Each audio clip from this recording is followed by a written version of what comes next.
It is said of the white snowfield that it is the center of the world, and it is home to terrifying monsters that inhabit its vast snows. Among these monsters, there is a giant white serpent that devours glaciers, a huge gray bear that causes earthquakes, and a cursed rat that corrupts and pollutes the seas. But despite all these horrors, an emperor who once escaped from that place mentioned that the monsters are not the most dangerous thing there. In the heart of the white snowfield, a man confronts a ferocious scorpion-like monster and engages it in a fierce battle, succeeding in eliminating it with swift strikes. After the battle, one of his companions remarks with disdain that what he did is exactly what one would expect from a barbarian, who always flaunts his ignorance as if it were a badge of honor. The silver-haired young man grumbles about how long he has had to spend with these fools, so the girl innocently asks him the meaning of the word ignorance, and whether it's something that can be eaten, prompting him to sigh in despair and tell her to forget it. In another scene, he scolds them for eating food he explicitly warned them not to eat, or they would die. He expresses his astonishment at how they devoured everything in less than a week, to which the girl and the bald man respond by considering what they did an admirable challenge, taking his words as a form of praise. Suddenly, the bald man named Greta falls ill, then collapses unconscious, and the girl frantically tries to wake him up, screaming. Amidst this chaos, the hero thinks to himself that this situation was never what he had wished for. His memories take him back to the past, where he longed to go to a fantasy world full of wonders and magic. To achieve his dream, he quit his job and embarked on an epic journey, where he climbed the highest mountain on Earth, reached its core, and traveled to the southernmost point of the planet. But of course nothing happened. He prayed every night, realizing that reality was far from fantasy, wishing to wake up in the heart of a fantasy world. And one day his prayers were answered. The scene shifts back to the past, where a man is shivering from the bitter cold. His companion advises him to wrap himself in more fur if he doesn't want to freeze to death. It turns out they are part of a group of mercenaries led by a captain, tasked with crossing the white snowfield. One of the men complains that this mission is suicidal no matter how tempting the reward, describing the idea of crossing this place as pure madness. The captain orders them to be silent, reminding them that they all agreed to this mission. The man replies that they didn't know the situation would be this harsh and cold. Inside a warm carriage, an elderly servant asks a young lady named Melina from the House of Akasha if she is okay. She replies that she is fine. Outside, the voices of the guards are heard complaining about the deadly cold, prompting the servant to call them insolent bastards. But Melina defends them, telling her servant not to be so harsh, as they were the only ones who agreed to guard them during their journey across the white snowfield. Afterwards, Melina suggests they should bring the guards inside, as it seems absolutely freezing outside. The servant refuses her request, reminding Melina that she knows very well what inhabits this white snowfield. Melina guesses he means the monsters. The servant begins to tell a story about an emperor who lived long ago, who wished to control the entire world and sought to conquer the white snowfield to achieve his ambition. The emperor led his strongest fighters and soldiers and entered the snowfield himself. After a few years, his empire collapsed and was forgotten by history, and the emperor returned alone after losing all his fighters and soldiers. He looked decades older and spoke like a man who had lost his mind, confirming the existence of monsters in the snowfield. But he added that the most dangerous thing there is not a monster, but the barbarian. He likened the place to a hell from which no one returns alive. The servant tries to say that it's just a legend, but Melina insists that the emperor's words carried weight, as most of the creatures he described were later discovered. The servant smiles and adds that despite this, no one has ever claimed to have seen a barbarian. Melina admits that what he says is true. Outside, the mercenary captain suddenly orders everyone to halt, pointing out that there is something on the horizon.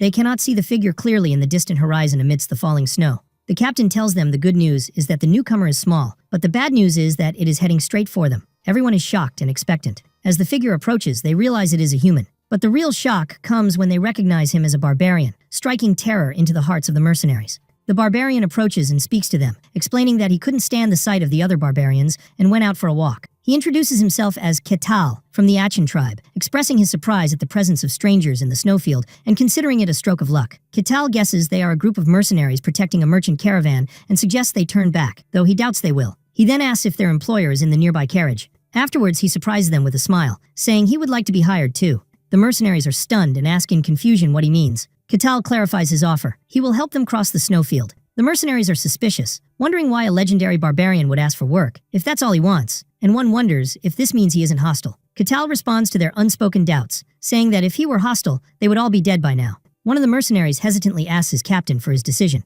Inside the carriage, the servant and Melina overhear the conversation. The captain tells Melina that the barbarian is asking to be hired as a mercenary, then asks for her decision. When the servant asks the mercenary captain for his opinion on the outcome of a fight, should one occur, the captain strongly advises against it. Upon hearing this, Melina makes her decision, and tells the captain to inform the barbarian that they accept his offer. The captain affirms his respect for her decision, and goes to inform the barbarian of their agreement. Ketal expresses his pleasure at hearing the great news. Suddenly, Ketal heads directly for the carriage, to the captain's surprise and horror. Ketal tells him there is no need to be afraid. They are just employees, and he needs to speak with the employer directly. The captain warns him that he will not hesitate to deal with him if he tries anything suspicious. Katal remains silent, while one of the mercenaries anxiously asks the captain if it's really right to let him meet her. Another mercenary wonders why they don't try to stop him as guards, to which his companion scoffs that the idea of stopping him is a ridiculous joke. Inside, the servant panics as Melina prepares to go out, but she asks him to remain calm. Katal's voice is heard from outside, asking if he can come in, which shocks Melina. After composing herself, she grants him entry. Inside the carriage, Katal tells the servant he hopes he has calmed down, assuring him he has no intention of harming them. It runs through Melina's mind that the legendary Barbarian is standing right in front of her. She greets him nervously, and Katal calmly returns the greeting. Katal comments on the warmth of the carriage, noting that it's difficult to maintain this level of warmth in a snowfield. Melina explains that the warmth comes from magic, and Katal seems satisfied as if he had expected that from this world. Katal gets to the point, explaining that the place is dangerous, and their chances of survival with the current mercenaries are very slim, so he will take over their protection. But he adds that he has one condition, so Melina asks him what he wants. Katal reveals his condition, knowledge from outside the snowfield, specifically the information she possesses. Melina inquires about his request, and Katal assures her she will lose nothing. Melina realizes she has no other choice and agrees. Katal is pleased with her agreement and asks for her name. She introduces herself as Melina from the House of Akasha. He in turn introduces himself as Katal, expressing his pleasure in working with her. The narrative shifts to Katal's inner thoughts, who had longed for a fantasy world, only to wake up one day as a barbarian in a snowfield, with no time to understand why. He remembers that all that existed there was the biting cold and endless, powerful monsters, and that he led a tribe, struggled for survival, and endured it all in despair. For countless years, he continuously tried to get out of that miserable snowfield, but an unknown power, appearing as an incomplete quest, prevented him from leaving, as he could only depart after completing it. And just as he was about to give up, people from the outside world would sometimes appear, although he never understood why they would willingly come to such a terrible place. Katal realized that the world outside this miserable snowfield is the world of fantasy and magic he had always longed for. From that moment on, he began to work diligently not just for survival, but for the goal of getting out. He remembers how he crushed monsters and completed the quests given to him one after another, driven by the single thought that he would one day get out. Since he cannot leave this place, the information he gets from outsiders is extremely precious to him. But most of the humans he had met so far either panicked and tried to fight him or went mad. He reflects on how much time has passed since he had a conversation with a civilized person, feeling that talking with Melina is like a healing for his mind after being surrounded by uneducated barbarians. The scene returns to the present, where Katal deduces that they are transporting weapons. Melina asks him in surprise how he knew that. He explains that he can hear the sound of sharp weapons from the carriages, making it obvious, and then asks her if there is a war going on outside. Melina confirms that the Empire and the Kingdom are currently at war, to which Katal comments that the outside world isn't entirely peaceful either. Melina adds that the Great Empire is pushing hard with immense numbers, but the Kingdom does not give in easily, and that swordmasters and heroes are protecting the borders. These terms pique Katal's curiosity, and he asks what kind of power they use. Melina asks if he doesn't know about mysticism, and he replies that he has never left this place. Melina admits she doesn't know the exact details either, but she begins to explain. She clarifies that there is a power called mysticism in the world, and that very few people can feel or use it. These individuals are given power ranks. The third rank refers to those who can only sense the power of mysticism. The second rank includes those who can actually use this power, and the first rank are those who can manifest the power in the form of mana or aura, with knights, mages, and element users typically belonging to this rank. She explains that beyond that, the ranks become meaningless, because their holders are beings beyond human comprehension. She describes the transcendent rank, people who can control and freely use mysticism, capable of splitting the heavens and the earth, and the Swordmaster belongs to this rank. Finally, there is the hero, who is described as a mythical being that goes beyond controlling mysticism to influence the world itself. Melina concludes her explanation by noting that even a third-rank holder is considered a powerful person in a small region. After hearing all this, Katal declares that he would like to meet them, leaving Melina bewildered. Katal thinks to himself that he no longer remembers how long he has been trapped here, and he was just desperately trying to survive. All he knows is that he is in a snowfield in the middle of a fantasy world, and he cannot escape it. He desperately wants to get out of this snowfield. He corrects himself insistently, saying that he must get out. Melina resumes her talk, asking Katal if he is the barbarian from the legends. He replies that one could say so, and he deduces from her expression that she is aware of his existence. She confirms there is a legend about him, which surprises Katal to hear. Katal laughs as he realizes the madman he met before must have been the emperor from the legend. He then assures Melina that her legend is likely true, as such a person did come here a long time ago. Katal changes the subject, wondering why they are transporting such a large quantity of weapons through this particularly dangerous snowfield. When Katal asks her the reason for her journey, Melina replies that they need a lot of money. She explains that her family, who has been in trade for generations, has accumulated massive debts due to the schemes of envious rivals, and that this journey is to prevent their family's collapse. Katal cleverly deduces that her plan to pay off the debts is to sell weapons to the kingdom, which is at war with the Empire, surprising Melina with his ability to know that. Katal explains his reasoning, saying she previously mentioned that the Empire attacks with huge numbers, meaning it doesn't lack weapons, and therefore it is the kingdom that needs them. And when supply is low and demand is high, prices rise. He concludes that although he doesn't know the value of things outside, the profit must be worth the risk of crossing the snowfield. He also deduces that since they are taking this dangerous route, there must be no other way to reach the kingdom, suggesting their territory's borders touch the Empire's. Melina confirms that his deduction is correct. Melina is stunned by his shrewdness, thinking that this is impossible, as she had heard the legendary Barbarian was a savage ignoramus, and she wonders about his true identity. Suddenly the carriage shakes violently, and the servant cries out in surprise. Katal calmly announces that they have uninvited guests. Outside, a huge, deformed monster appears before the mercenaries, and they recognize it as a black slime. Katal asks if that is its name, and Melina confirms it, adding that it is a monster recorded in the archives. She adds that many powerful adventurers have challenged the snowfield over the years, and though few returned alive, they left records of the creatures they encountered, and the black slime appears in most of these records. She then asks Katal if he knows it too. Katal nonchalantly replies that of course he knows it. They are rubbery things that are okay for a snack, describing them as a decent meal. Melina is horrified and asks him in disbelief if he eats them. He asks if she wants to try one and suggests they hunt some, but she refuses in a panic. The black slime prepares to attack, and everyone looks to Katal for help. But Katal clarifies that he has a pact with them to protect their lives, and therefore he will only intervene if there is a real danger.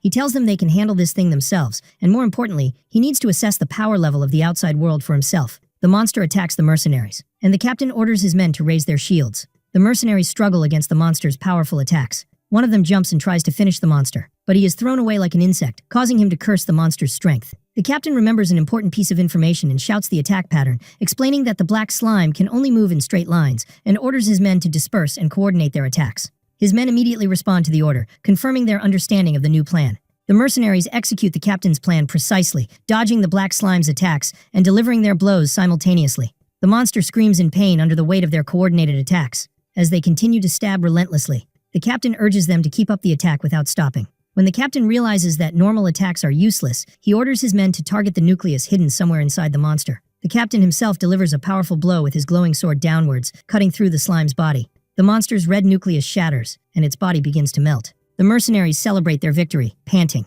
and express their disbelief that they actually succeeded in defeating it. But their celebration is short-lived, as another monster, a giant white wolf, suddenly appears. The mercenaries immediately engage the new threats, with one shouting for them to aim for the neck. Then one of them pounces directly on the wolf. After the battle, one of the mercenaries comments with some arrogance that the white snowfield isn't that dangerous, and that the rumors were probably exaggerated. But the captain warns him not to be complacent, reminding them that they are not even halfway through. The conversation shifts to Katal, with one mercenary wondering if the barbarian is truly strong, pointing out that he is just part of the Emperor's legend and hasn't fought yet. Another adds that Katal, supposedly at the bottom of the food chain here, is relying on them for protection, and suggests they should check his strength. Inside the carriage, silence reigns between Melina and Katal. A mercenary approaches the carriage and asks to speak with Melina.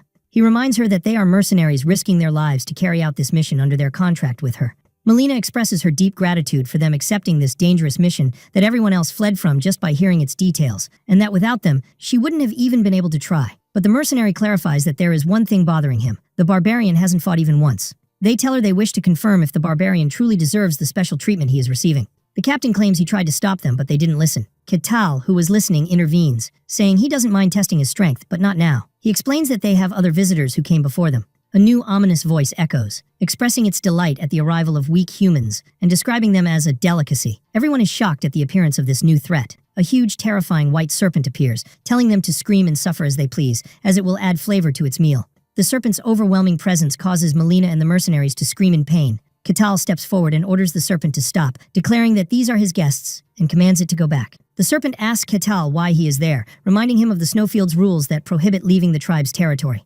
Katal replies that it's none of its business, which angers the serpent, telling him not to be ridiculous. The serpent announces its identity as a serpent, wondering how a barbarian dares to give orders to it, the one promised immortality. Katal sarcastically replies that it then needs to be disciplined, and launches himself at it in a fierce attack. The clash results in a massive explosion of energy, creating a powerful shockwave. Melina screams from the intensity of the blast and its impact. Katal stands over the defeated serpent, saying it's the type that only listens after getting a good beating. Melina watches the scene in awe, and Katal reassures her that he will finish it quickly. Katal unleashes a final devastating attack, annihilating the serpent in a flash of brilliant light. After what happened, the mercenaries who had doubted Katal's power beg for forgiveness. to which he replies that it's okay because he understands it's not easy to trust a stranger. Katal tells Melina he has a question. He notes that, from her clothes and way of speaking, she doesn't seem like just a simple representative of her family, and asks her why she personally undertook this dangerous journey. After some hesitation, Melina reveals she is the first daughter of Velika, a concubine or second wife to Lord Kasak Akasha. She explains that her mother, who came for a political marriage, was used and abandoned, a miserable mother with no real power. Melina confesses that she and her mother are considered family in name only, but in reality they are treated like servants, then regrets revealing so much. She confirms that she volunteered for this dangerous journey, adding that someone had to set an example. Katal tells her he understands, describing her as very smart, greedy, and highly ambitious. Suddenly, the exit of the snowfield appears before them. The mercenaries are surprised by the scene before them, seeing green grass, heralding the end of their journey in the snow. Melina thanks Katal, and he tells her they can return through the Empire, as it will be easy after selling the weapons. Melina asks him what he meant by describing her as smart and ambitious. Katal confirms that his words meant exactly what he said. He begins to explain his deduction, saying that her once highly respected family is now in great turmoil due to a lack of funds. He adds that although she is the daughter of a concubine, if she personally takes action and carves a path to salvation, while the family is on the verge of collapse. He asks, in that case, who will the people trust and follow? He concludes that her true goal is to seize real power in the family. He then asks if he is mistaken, and Melina admits his answer is perfect. Katal comments that it's a common story for a concubine's child to take on a dangerous challenge to inherit the family. Melina thinks to herself that this barbarian is intelligent, not like the half-baked intellectuals she has met, and imagines what it would be like if his power, which defeated the white serpent without a scratch, became hers. Accordingly, she offers Katal to come with her if he ever considers leaving the snowfield. Katal declines her offer for now, explaining that he still has some matters to attend to. So, Melina offers him a piece of her jewelry. She tells him that if he ever gets out and looks for the Akasha family, he should show them this piece. Katal gladly accepts the gift. They exchange farewells, with Melina thanking him and praying they will meet again. Katal watches their carriage as it drives away. 5 years later, in the white snowfield, a message appears stating that Katal has completed quest number 1784 and that all conditions have been met. Another message appears telling him he can leave the snowfield, and he begins to cross through a shimmering barrier. Katal thinks that this is finally his first step into the fantasy world he has always wanted. He enjoys the smells of grass, animals, and the river, scents he would never have experienced in the snowfield. He expresses his happiness with these new smells, feeling completely satisfied. He shouts at the distant snowfield, vowing never to return to it. He reflects on finally reaching the world he dreamed of, the world of fantasy and mystery he thought he would never reach, and that, although the starting point was terribly wrong, he managed to survive. He announces his intention to enjoy this world with all its dragons, elves, magic, and swords. He believes his intense desire to reach this fantasy world is what kept him alive in that hell. Then he senses a gathering of beings nearby. He assumes this gathering is a village, and feels excited to finally see a civilized town. He remembers the ignorant barbarians he lived with, and how they were oblivious to the importance of shelter, and feels a strong nostalgia for a well-designed human settlement. As he wonders how to introduce himself politely, he hears a voice. The voice announces to the dear elf villagers that this place will become their new home. He watches a group of elves unloading their belongings and celebrating their new home. A young elf anxiously asks an elder if the place is truly safe, and the elder assures him it is. But the young man is still worried, even though the area is remote and inaccessible to humans. He expresses his concern about the proximity of the snowfield, and the elder understands he fears the appearance of monsters. The elder reassures him, saying that nothing has come out of the snowfield for thousands of years, and that they have also set up a barrier as a precaution. He explains that they have placed a magical concealment barrier based on ancient elven magic, making the place look like an ordinary forest, and that as long as the barrier remains, no outsider can reach them. He adds that even if monsters came, they have Her Majesty the Queen, whom even the monsters of the snowfield cannot touch. At that very moment, Katal feels he has torn something as he walks, wondering if there was something in this place, unaware that he has just breached the barrier. As Katal walks through the forest, he wonders how much farther he has to go. Suddenly, he comes across a lost little elf girl. He is overjoyed to see a real elf, one of the fantasy races he had always imagined, and feels that his survival so far has been worthwhile. The little girl was crying and scared,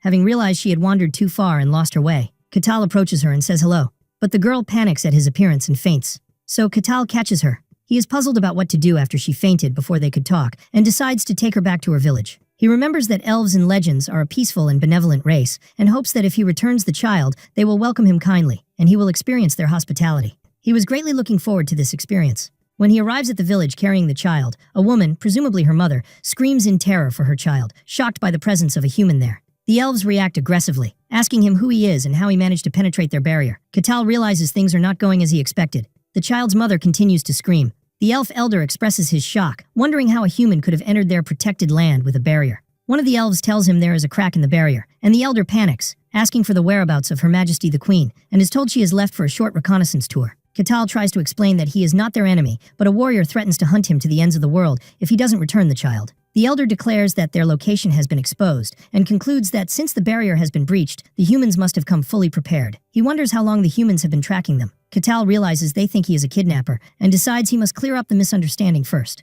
He places the child, who has regained consciousness, on the ground and tells her to go back to her people. The child looks at him, terrified by his frightening appearance, then runs away. The child cries and screams so intensely that Katal wonders if his face is really that scary. He is a little shocked. He thought his appearance was decent enough when he was in the snowfield. He tries to talk to them again, explaining that he returned the child and is not an enemy. But the elder shouts that the hostage has been released and orders everyone to attack, and the elves aim their arrows at him. They shoot their arrows, and Katal wonders if they are even listening to him. Katal reflects on the situation. In legends, elves are a kind, nature-loving, and peaceful race, but the real elves he has met are violent and savage. He concludes that elves, in the end, are a race that lives in nature, which means their way of life might be more brutal than he had imagined. He concludes that nature is a world of survival of the fittest, far from peaceful, and in that sense, the elves' brutality can be understood. As arrows rain down on him and bounce off his body harmlessly, he calmly accepts that this is reality. The elves are shocked, and the elder wonders what kind of magical tool Katal is using, ordering the archers to continue the attack, assuming he has his limits.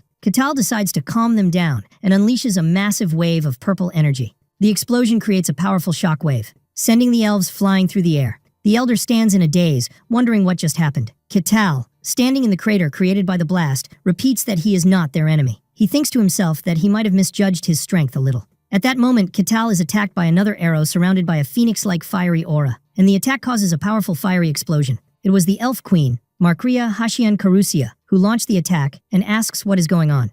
The elder informs her that a human has attacked them. The queen concludes that what she feared has happened, and that this place is no longer safe. Katal tries to speak with her, hoping she will listen to his story. The elder is stunned that Katal is still standing after taking a direct hit from Her Majesty. The queen asks Katal if he is another powerful enemy who has come to harm them. She declares that humans are despicable creatures and introduces herself as the Queen of the Leaf Tribe. She aims a glowing arrow at him, vowing that he will pay dearly for daring to covet them. Katal feels frustrated, wondering why they can't even talk even though they speak the same language, and whether she is intentionally ignoring him or if the relations between humans and elves are just that bad. He decides that using force is unavoidable, remembering the lesson he learned in the snowfield. If they don't listen, beat them until they do. The queen releases her magical arrow. The arrow transforms into a massive spectral dragon head and heads towards Katal. Katal prepares for a counterattack, gathering energy in his fist. He punches the spectral dragon with his fist, creating a massive explosion. The queen is shocked by the result. Katal looks at his fist and comments with regret, suggesting he might have overused his power, and the queen is thrown backward. The queen falls to the ground, defeated. Katal thinks that perhaps he should have controlled his power more. The queen realizes from this brief clash that her opponent is strong, at least at a transcendent level, and wonders why someone so powerful is here. The elf queen recognizes Katal's power and orders her people to leave the area immediately for their safety. The elves withdraw on her command.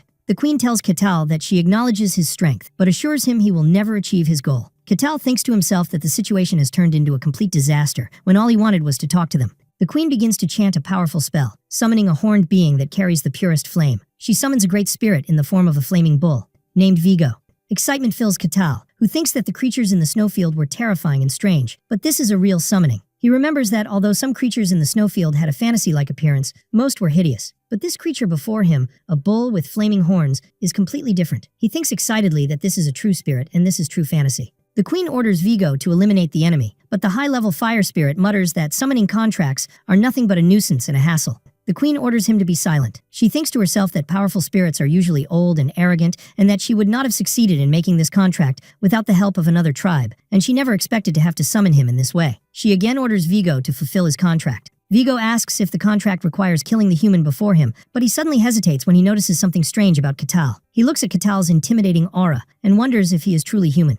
Meanwhile, Katal is still in a daze from the splendor of the fantasy scene, before realizing with disappointment that the human to be killed is himself. Vigo scoffs at the audacity of a human to covet a race of nature and decides he will burn him to ashes. Vigo charges towards Katal. Katal prepares to block the attack. Suddenly, the queen winces from the impact of a shockwave. When she opens her eyes, she is shocked to see Katal had easily blocked Vigo's attack and grabbed his horn. Katal smiles and thinks that he feels more at ease seeing a monstrous form because he doesn't hesitate to beat it to death. The queen watches the scene in horror. Katal unleashes a devastating attack that causes a massive explosion, destroying the forest, the surrounding rocks, and its echo reaches the atmosphere. The queen screams from the force of the explosion. The green forest turns into a huge crater, and the queen looks on in disbelief at what happened. Katal walks toward the defeated queen in the middle of the crater and approaches her. The defeated elf queen begs him to at least spare her people. Katal calmly assures her that he is not their enemy. The queen is shocked, unable to speak. After long talks, the elves finally accept that he was not really their enemy. The queen offers a formal apology to Katal, admitting that they were too quick to judge him. She feels deep regret, realizing how rude they were when they mistook the person who returned the lost child for an enemy. Katal tells her he understands their position, especially since they were driven from their homes by humans, but he admits he was saddened that no one listened to him. The queen confirms with him again that he was not one of the humans chasing them, and Katal explains that this is the first time he has seen an elf, as there are none in the white snowfield. The queen is shocked at the mention of the snowfield and recognizes him as the Ashen Barbarian, and Katal confirms that this is the name strangers call him. The queen expresses her disbelief, having thought it was impossible for humans to survive there. She asks him worriedly if his coming from there means that others can come too. Katal answers that he doesn't know for sure, but he doesn't think anyone else will get out the same way he did. He explains that there are rules in the snowfield that not even powerful beings like dragons can break, and that for some reason, he was the only one able to escape through something called a quest, believing his case is a rare exception. The queen is relieved. Then Katal asks her about the state of her summoned creature. He bluntly reminds her that the bull was split in half. The queen reassures him that there is no need to worry, as spirits are beings of nature, and it has simply returned to the spirit world. And feeling sorry for her rudeness, she asks if he desires anything, promising to grant his wish. Katal thinks about the concept of a spirit and asks if non-elf beings can make a contract with one.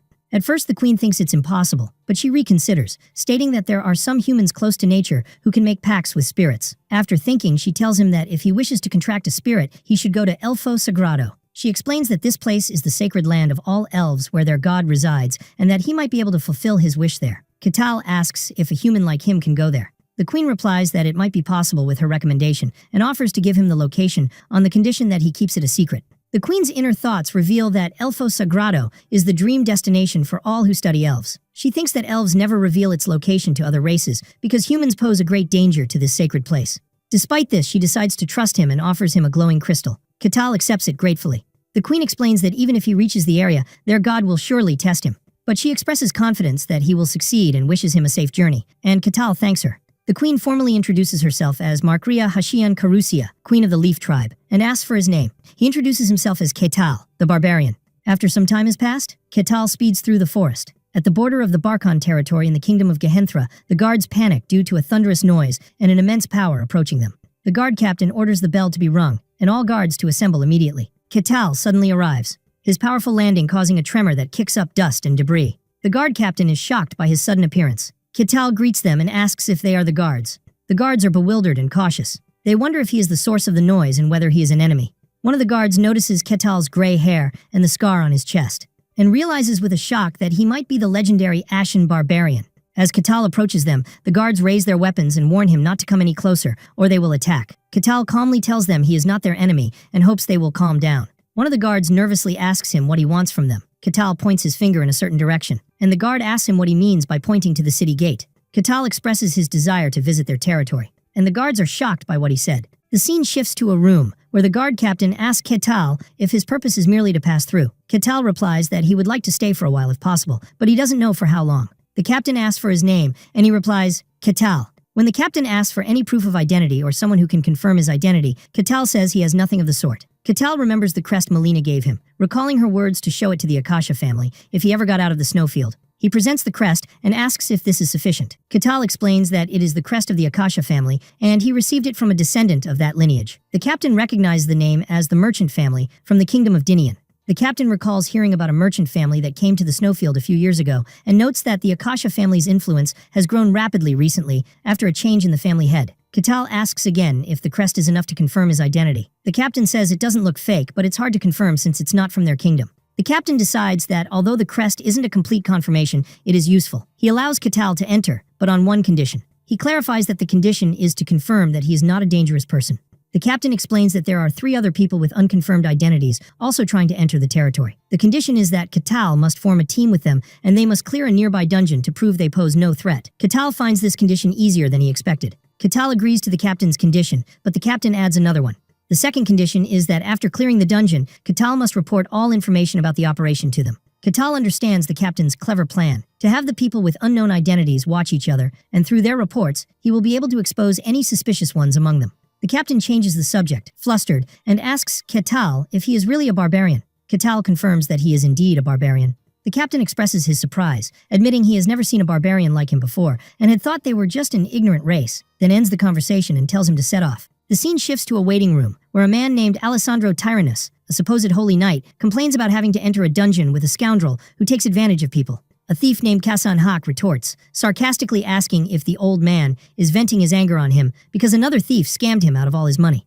Alessandro gets angry and asks how a thief dares to insult a holy knight. Kasan mocks him, questioning if real holy knights wear worn-out armor, and says if he were a real knight, he wouldn't be here in the first place. He concludes that Alessandro is just a wandering warrior, and that they are both the same kind of insects. Alessandro erupts in anger and threatens to fight. Kasan scoffs at him, asking if he thinks his shabby armor will protect him. The third team member, a priestess, intervenes and asks them to stop. The priestess, Hayez of Calusia, expresses her concern about having to clear a dungeon with these people. The guard captain enters and tells them the minimum for entering the dungeon is 4 people, and that someone else will be joining them. The priestess hopes the last person is normal, and the captain tells her she can judge for herself as he has just arrived. Katal enters the room, and the existing team members are shocked by his presence. Katal cheerfully asks them if they are his team members. The team members react in shock. Alessandro notes his massive size. The priestess wonders if he is human, and Kasan feels the immense pressure emanating from him. Katal says hello. The guard captain tells them they can introduce themselves while he steps out for a moment. Katal begins by introducing himself, saying he is Katal, a barbarian.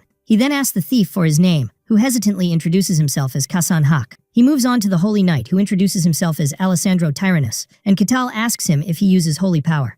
Alessandro nervously explains that he is a somewhat special holy knight and cannot use it. The priestess introduces herself as a priestess of Calusia, the god of lies and deceit. Katal asks her why her identity isn't confirmed since she is a priestess. She explains that the god she serves is not highly regarded. After the introductions are complete, the guard captain announces that if they are ready, they should set off. Silence and tension fill the air as the team makes their way. The accompanying guard announces their arrival. The guard points to the dungeon entrance. He explains that it is a 3-floor dungeon, and the monsters that appear inside are undead. The objective is to clear it and find a crest inside. Katal asks Kasan to explain the plan before they begin. He starts to explain, and when he addresses Katal as Sir, Katal cheerfully tells him to drop the formalities because they are comrades. Kasan assigns the roles, saying Katal and the warrior, Alessandro, will form the front line while he will check for traps. He adds that the priestess will support the battle from the rear with her divine powers. Katal agrees to the plan, which confuses Kasan. Katal then enthusiastically announces that they will set off. The team enters the dark dungeon, with Katal leading the way. Inside, Kasan notes the pitch-black darkness and the absence of the usual traps or keys, finding it suspiciously ordinary. Suddenly, Kasan stops the group, pointing out that there is a monster, although Katal sees nothing. He points to the bone fragments scattered on the ground, explaining that they are skeletons that will rise and attack them if they get any closer. Kasan realized to himself that the guard captain knew about this, and that this dungeon was not just a test, but a way to get rid of troublesome outsiders. Katal thinks about the word skeletons. Alessandro explains that skeletons are powerful monsters that keep moving even if they are injured or their limbs are cut off. He adds that their defense is high because they are made of bone, making the dungeon's difficulty higher than expected. Kasan takes the lead again, telling the priestess to prepare her divine power, Alessandro to ready his shield, and Katal to get ready as well. He explains that his role is to exploit opportunities during the fight, and advises them to target the skeleton's weak point, the neck, and to strike it multiple times due to its toughness. Katal thinks that Kasan is a good leader. As soon as they advance, a skeleton rises from the ground. The team members prepare for battle, but Katal simply raises his hand. With a single easy blow, he shatters the skeleton's skull. He then blows the magical dust off his hand. The rest of the team is completely stunned. Katal comments to Kasan that he was right. The skeletons don't move after their heads are crushed. Kasan laughs nervously and explains that's not what he meant. Smashing a skeleton's bones with a single blow is nearly impossible, even for skilled swordsmen, unless they can use aura, which means Katal's strength is beyond comprehension. Kasan continues his thoughts, explaining that the only way to defeat a skeleton enhanced by dungeon magic is to repeatedly attack its neck to sever the neck bone, much like felling a tree. He concludes that what Katal did, shattering the skeleton's head and turning it to powder with a single blow, is logically impossible. He admits to himself that he knew Katal was strong from the first moment, but he never imagined he was this strong. The team members look at Katal in shock, and Alessandro wonders if he is really human. Katal simply says they should keep moving forward. The rest of the team immediately responds, agreeing nervously. And Katal finds their sudden haste amusing. As they continue on their way, Katal plays with a skeleton's skull. Suddenly, a large group of skeletons confronts them, and everyone prepares for a tough battle. But Katal stops them and asks for a favor. He asks to handle these skeletons himself, justifying it by saying he has some things he wants to check. The team members immediately agree, awed by his power. Katal thanks them. Alessandro wonders what he intends to do. Katal approaches the skeletons, finding their structure interesting. One of the skeletons begins to attack him, and he seems to be analyzing its movements and structure. He then addresses one as if it were a training partner, asking it what it will do now. The skeleton attacks him with its sword. Katal easily dodges the blow. He then grabs the skeleton's hand and asks with a smile what it will do about this. He then breaks the skeleton's arm with his bare hands, and the skeleton is surprised by what happened and feels insulted. He then skillfully catches its fallen sword with his other hand. Katal mocks the situation, commenting on the skeleton's ability to switch hands. When the skeleton attacks, Katal grabs its hand again. He then breaks the blade and dismantles the skeleton's arm. The skeleton continues to attack, but Katal dodges it with ease. He blocks the skeleton's direct blow with his hands, smiling and expressing admiration for the skeleton possessing intelligence. One of the team members groans in disbelief. Alessandro is completely stunned as he realizes the reality of Katal's seemingly impossible strength. Alessandro thinks to himself that this is a true barbarian. Katal removes the skeleton's skull and then crushes it under his foot. He then apologizes to the team for keeping them waiting, but the team members, now in a state of awe, tell him he can do whatever he wants. When Katal suggests they continue, the team nervously agrees. They reach the entrance to the second floor. An exhausted Kasan suggests they take a short break. Katal agrees, much to Kasan's relief. During their break, Katal says he has some questions about the dungeon. The priestess Hayez invites him to ask. Katal begins his talk by shyly admitting that he lacks a lot of knowledge. Hayez encourages him, saying that the desire to learn is a wonderful quality, and asks him what he is curious about. Katal notes that the dungeon was very close to the territory. He asks if the presence of dungeons and monsters near where people live isn't a problem. Hayez explains that dungeon monsters don't usually come out, and that although there are exceptions, they are dealt with beforehand. Kasan adds that dungeons appear naturally, sometimes as caves or towers. He points out that most of them appear near large population centers. Hayez adds that when a dungeon appears, the territory assesses its danger level, and then people like them are sent to deal with it. Katal asks if they appear within the territory itself, and the priestess clarifies that they appear at a certain distance from populated areas. Katal then asks if there is a reward for successfully clearing the dungeon. Hayez confirms this, explaining that there is usually a boss on the top floor, and defeating it grants various rewards, and that the rewards in a dungeon of this level would be very good. Katal smiles and thinks that it's like a game, and when Hayez asks him, he claims he was talking to himself. He asks one last question: who makes these dungeons? The team is taken aback by the question, and Hayez answers that they appear naturally and no one makes them. Katal finds this strange, pointing out that they appear near population centers, as if they were made to be explored. He continues his analysis, saying that they appear near where people live and lure them with rewards. He concludes that it seems too artificial to be a natural phenomenon. Hayez is astonished, realizing the truth in his words. She admits that she never thought about it before because it seemed self-evident. Kasan thinks to himself that he never questioned it because it was an accepted principle in fact, and wonders how this barbarian could question such a truth. He concludes his thoughts by stating that barbarians are an ignorant and savage race, cruel and merciless beings, and that this fact has not changed. Kasan continues to think to himself, wondering if this barbarian is really normal. Katal gets the team's attention, asking them if they have rested enough. The team members nervously confirm that they have. Katal cheerfully tells them they should set off again.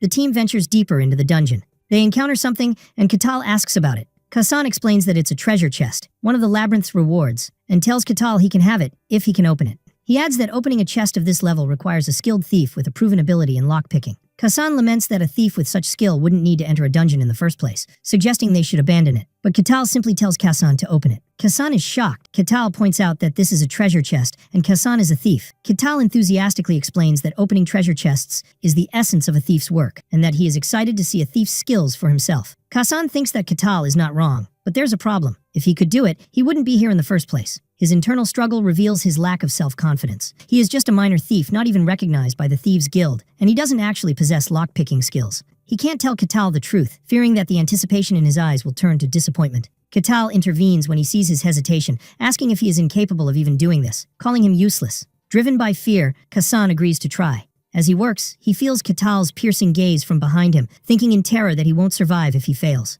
He desperately tries to remember the skills he saw another thief use when he was working as his porter. He puts his life on the line and focuses with all his might. Katal looks at him, puzzled by this intense effort. With a click, Kasan succeeds, announcing with tears in his eyes that the chest is open. Hayez expresses her genuine admiration, saying it's amazing, and that she never expected to see a skilled thief open a treasure chest herself. Katal congratulates him on his impressive work. Kasan goes through a moment of existential crisis. He had always prided himself on doing his best to survive, but at this moment, he questions this belief for the first time in his life, wondering if he has truly been doing his best all this time, and with that, Kasan loses his pride. Katal asks about the value of the treasure, and Kasan estimates it's enough for an average family to live comfortably for about a month. Katal asks Kasan to organize the rewards. As Kasan begins to sort the treasure, he suddenly screams in terror. The team cautiously advances and continues on their way. They find another skeleton lying on the ground, and Katal tells them to wait. Katal notices 4 skulls, deduces there are 4 skeletons in total, and announces that he will take care of 3 of them. The team is stunned. Katal tells them with a smile that he will leave the last skeleton for them. Kasan realizes this is a real fight and a test for them, and the rest of the team understands the situation and agrees. The skeletons begin to assemble themselves from a pile of bones, a sight Kassan finds terrifying. The 4 skeletons rise to face them. Kassan orders everyone to engage, and the priestess Hayez begins to chant her prayer. The skeletons rush towards them. As one leaps towards Kassan, Katal grabs the rest of the skeletons, telling them not to spoil this rare scene. A skeleton attacks Alessandro, who blocks it with his shield. Alessandro dodges the attack, and Kassan jumps in to attack the same skeleton. He has cast the Shadow of Illusion spell, which hits the skeleton and makes it stagger. Katal watches and laughs, commenting that it's rare to see a textbook example of organized party combat. He eliminates the 3 skeletons in his hands and then says he can now enjoy the show. Kassan continues to try and attack the skeleton. The team members realize that Katal is testing them. The last skeleton, left for the team, seems confused after its comrades disappeared. Kassan thinks to himself that if they show weakness, they will die. After the battle ends, the team appears extremely exhausted. Katal thinks that those who came to the snowfield were all strong. The team advances, and although the monsters on the 3rd floor were also skeletons, thanks to Katal's leadership, they progressed without much difficulty, until they finally reached their destination. They arrive at the deepest room of the dungeon. There, they find the dungeon boss, a skeletal knight sitting on a throne. Hayez is shocked, wondering why such a being is here. Katal asks if this monster is different from the others, and Hayez confirms that it is very strong. She explains that the skeletal knight is an opponent that can only be faced by those at the knight level, and this monster is beyond their ability to handle, then asks what would happen if they decided to turn back. Kassan explains that in that case, the territory would conduct an investigation, and if they found the decision was reasonable, the matter would usually be resolved without issues. Katal describes the team's decision to withdraw as reasonable. The skeletal knight sitting on its throne radiates an ominous energy. Katal approaches it, admiring that it's a skeleton that can maintain its own form. The skeletal knight rises from its throne and draws its sword. Hayez warns of its danger. She tries to block the blow it unleashed with a shield, but it shatters, so Alessandro intervenes to block the blow with his shield. The shockwave knocks the team members back, but Katal remains standing, unaffected. Alessandro expresses his disbelief at the power of that single attack. The skeletal knight rushes towards Katal. Katal calmly watches its approach. With a single blow, he completely obliterates it, and the skeletal knight shatters entirely. The rest of the team is completely stunned. Katal dusts off his hands and simply asks if that's all.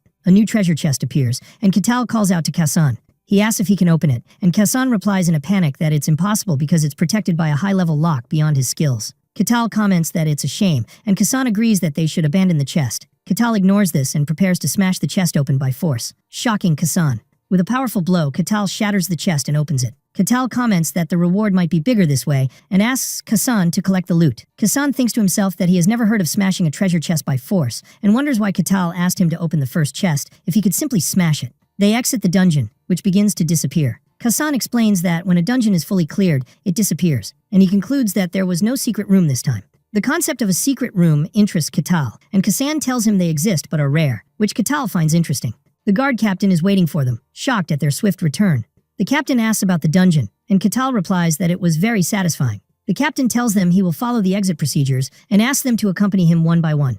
The priestess is questioned first, and she reports no major problems. The guard captain asks her if she thinks the barbarian can stay in the territory. The guard captain thinks to himself, hesitant about the decision to let the barbarian stay, noting that his ambiguity only shows when he is talked about. He concludes that clearing the dungeon was just a means, and the real goal was to expose dangerous individuals. During Kassan's questioning, he mentions that Katal doesn't seem like the type to cause trouble. Alessandro reports that the barbarian is brutally strong but hasn't harmed anyone, concluding that he is completely different from ordinary barbarians. When Katal is questioned, he praises his team members, commending Kassan for his excellent work in disarming traps and trying to open the chest, Alessandro for holding the front line as a warrior, and Hayez's prayers that supported them in battle. The captain finds this mutual praise unusual, as strangers forced to work together usually don't end up praising each other. The captain makes his decision and grants them permission to enter, but warns them they will be expelled if they cause any trouble. He then gives them the reward for clearing the dungeon and asks them to divide it among themselves, which impresses Kassan, who notes that guards sometimes seize the reward for themselves. Katal cheerfully announces that the reward should be divided fairly. The other members are confused and refuse their share, saying they are fine without it. But Katal insists that they cleared the dungeon as a team, so the reward must be shared fairly, and he accepts no objections. He then enthusiastically suggests they celebrate by drinking at a nearby tavern. The team nervously agrees, but they are actually terrified and wish they could just go home safely. As the team enters the territory, the captain thinks about the report he will file, focusing on the fact that a barbarian eliminated a skeletal knight in a single blow. He concludes that Katal is no ordinary barbarian, but brutally strong, at least at the knight level, and that he is an anomalous and legendary being. The captain orders one of his subordinates to guard the gate while he goes to report to the lord. The captain enters the throne room to deliver his report. The lord of the Barkan territory, Luke Barkan, asks him about the matter. The captain informs him of the appearance of a barbarian in the territory. When the Lord asks if he granted him permission to enter, the captain confirms, explaining that he saw no major problem with him. The Lord asks what the problem is then. The captain explains that the problem is that the barbarian is so strong he might pose a problem. The Lord asks how strong he is. The captain tells him he eliminated a skeletal knight in a single blow. The Lord repeats this information, noting that defeating such a monster requires at least the strength of a knight. He reflects on the nature of barbarians as simple, uneducated beings who solve everything with brute force. He concludes that Ketal is at least first rank, and the captain confirms this is the most likely scenario, without ruling out the possibility of him being even stronger. The Lord considers that the presence of a warrior this powerful, a barbarian who believes might is right, will cause a headache. He orders him to be summoned. He explains that the mere presence of someone so powerful, wandering the territory, is a risk in itself, and that he would rather see him for himself despite the potential danger. When the captain expresses concern for the Lord's safety, the latter reassures him that he has his own knight. A huge armored knight appears behind the throne, shocking the captain. Lord Barkin asks his knight for his opinion. The knight confidently replies that although Ketal may be strong, he is still just an ignorant barbarian and would be no match for his swordsmanship skills, which he learned directly from a great swordmaster. The Lord decides he will speak with the barbarian himself and orders him to be summoned. Meanwhile, Ketal is celebrating with his team in a tavern. The rest of the team looks completely exhausted by Ketal's massive appetite for food and drink. Ketal comments that the food is delicious and the place is quiet, and tells them to eat whatever they like on his tab. He turns to Alessandro and verifies that he is a paladin. He then asks him what kind of holy power he uses, because he didn't see him use any in the dungeon. Alessandro nervously explains that he is still in the training phase and his divine power has not yet awakened. Ketal comments that this is a pity, and then asks the priestess Hayez if there is a temple for her god, Calusia, nearby. Hayez replies that she doesn't think so, because her god is not widely welcomed. It is explained that Calusia is the god of lies and deceit, an outcast and rejected deity by the general populace. Hayez asks Ketal how strong he really is. Ketal replies that he is unsure of his rank because he has only recently left the snowfield, and in turn asks them about the strength of the skeletal knight. Hayez explains that to face a skeletal knight, one must be at least second rank, and to defeat it in a single blow as Ketal did, one must be first rank. Ketal concludes that his power level is considered second rank. At that moment, the panicked tavern owner interrupts them, announcing that the tavern is about to close, terrified by the barbarian's presence. Ketal apologizes and asks everyone to leave. When he asks them if they have other plans, they all assert in a panic that they are very busy. Ketal expresses his regret and bids them farewell, hoping to see them again. But their collective thought is that they never want to see him again. Later, Ketal is resting in a bed at an inn. He is grateful that he could afford the inn thanks to the dungeon rewards. He considers this place a paradise compared to the snowfield. He thinks about his long journey to reach civilization and his desire to explore more. He decides he wants to go on an adventure and considers destinations like the Elf Sanctuary, the Tower of Magic, and the Royal Capital. He is awakened by a violent knock on the door. The guard captain is at the door and apologizes for waking him. The captain informs him that the Lord wants to see him personally. Ketal is interested that the master of this land wants to meet him. He cheerfully agrees. As he gets dressed, the captain is puzzled by his easy agreement, wondering if he has come to the right place. As Ketal walks through the territory, which he had only seen at night before, he finds the daytime scene absolutely wonderful. He thinks happily that if this is the kind of lucky fantasy he's going to have, he welcomes it any time. The accompanying guard is bewildered, and decides he should distract Ketal as much as possible. The guard captain announces the barbarian's arrival to the Lord, who orders him to be brought in. Ketal enters the throne room. Lord Luke Barkin, the master of the Barkin territory in the kingdom of Gehenthra, welcomes him. They shake hands and Ketal expresses his pleasure at meeting the rightful lord of the territory. He introduces himself as Ketal the Barbarian. The guard is shocked to see a barbarian bowing his head. The lord thinks that barbarians never bow their heads because strength is everything to them, and sarcastically comments that if one lives long enough, one will see everything. The lord comments that Ketal has learned proper etiquette and invites him to sit. Ketal contemplates the design of the lord's castle. He notices the knight guarding the lord and compares the castle to those of the medieval era. He is amazed to see a real knight, just as he had imagined as a child. But the knight was emitting a clear and strong killing intent. The knight thinks that Ketal is a fool for showing such an aura in the Lord's presence, and vows that he will not leave here alive. The Lord tells Ketal that the reason for his summons is simple. He wants to confirm a few things. Ketal agrees and asks what the Lord wants to confirm. When the Lord asks about his origin, Ketal replies that he came from the coldest place in the world, a world covered in white. He specifies that he came from the white snowfield, which shocks the Lord and his knight. The Lord realizes that Ketal is truly a barbarian from the legends, a fact that is hard to accept.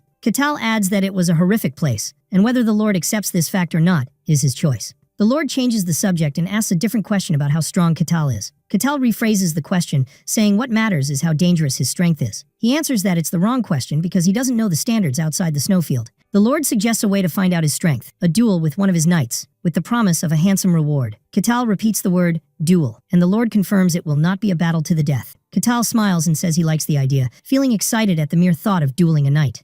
His thoughts reveal his immense excitement, not just to duel a knight, but a knight from a fantasy world, a being who uses mysterious power and aura. Katal thinks excitedly that he is really looking forward to this duel, considering it a chance to witness a real knight's skills up close. In contrast, Lord Barkin thinks that, despite Katal's politeness, a barbarian remains a barbarian, and his beastly nature that enjoys fighting does not change. The two combatants find themselves in a large dueling arena. The Lord announces the start of the match, expressing his hope that no blood will be shed. The knight arrogantly tells Katal to consider it an honor to witness his swordsmanship. Katal replies that he certainly hopes so. The knight is angered by Katal's calmness, and vows to show him the vast difference in skill. The knight launches his attack, his sword seemingly multiplying into 3. Katal is surprised by this technique, and realizes it is not just an illusion, and that the 3 swords are real, and wonders if this is swordsmanship. The knight is impressed by Katal's ability to dodge his attack by a narrow margin, but sees no need to follow up. With a simple flick of Katal's finger, the sword shatters and the knight is confused, wondering what that was. Before he can realize it, Katal grabs his face. He throws him away and the knight is defeated in a single blow. The Lord is in absolute shock, realizing that a first-ranked knight has been defeated in a single blow, and marvels at Katal's overwhelming power. Katal asks if the match is over. The shocked Lord confirms it is. The Lord assesses the situation in his mind. A barbarian defeats a first-ranked knight in a single blow. His power is monstrous, at least at a supernatural level, and the depth of his power is still unknown. He concludes that a barbarian with such power could upset the balance of power in the world. He decides it is time to inform that person, one of the few people in the world who holds the title of Swordmaster. The Lord contemplates the Swordmaster's arrival, wondering if he will be interested in the matter. Suddenly, a white-haired old man appears in the Lord's room. The Lord laughs, saying that the Swordmaster's tastes are as strange as ever, and the other replies that one needs some entertainment in life. The Swordmaster, who is called Cain, asks the Lord to tell him about this interesting matter. Lord Barkin welcomes Swordmaster Cain, expressing his honor at his visit on such short notice. Meanwhile, the knight who faced Katal is recovering in his bed. The Lord visits him and asks about his health. The knight apologizes and says he will be fine in a few days. Swordmaster Cain appears and scolds his student, saying he should be apologizing to him for losing to an unknown barbarian. Cain examines his student, noting that he has no injuries. He thinks that he saw his student's armor completely shattered, and given his condition, it would have been normal for him to die, yet his body is intact. Cain wonders if the barbarian deliberately controlled his power. The Lord agrees, adding that Katal is not just a reckless barbarian, but can control his power with amazing precision. Cain concludes that showing such restraint means Katal's power far exceeds the knight's level, and that he is at least at a supernatural level. Cain sinks into deep thought. Lord Barkin asks for his opinion, comparing Katal's strength to his own. Cain confidently replies that despite Katal's strength, he is a sword master, and that even supernatural power cannot reach him. However, Cain notes that Katal did not use aura and yet possess such immense power. He agrees that this is impossible through normal means and wonders if this is the power of the barbarians of the White Snowfield. The Lord says he didn't believe it at first, but it seems to be true. Cain reflects on the idea of a legendary human coming from the White Snowfield. He wonders if Katal is truly human, or perhaps of another race. But he dismisses the idea of him being from another race. He reasons that if he were, he would not have shown any consideration for humans, by sparing the knight's life, and concludes that this must be a misjudgment on his part. Cain is still concerned about the fact that Katal came specifically from the White Snowfield, and wonders why he appeared from there, of all places, at this particular time.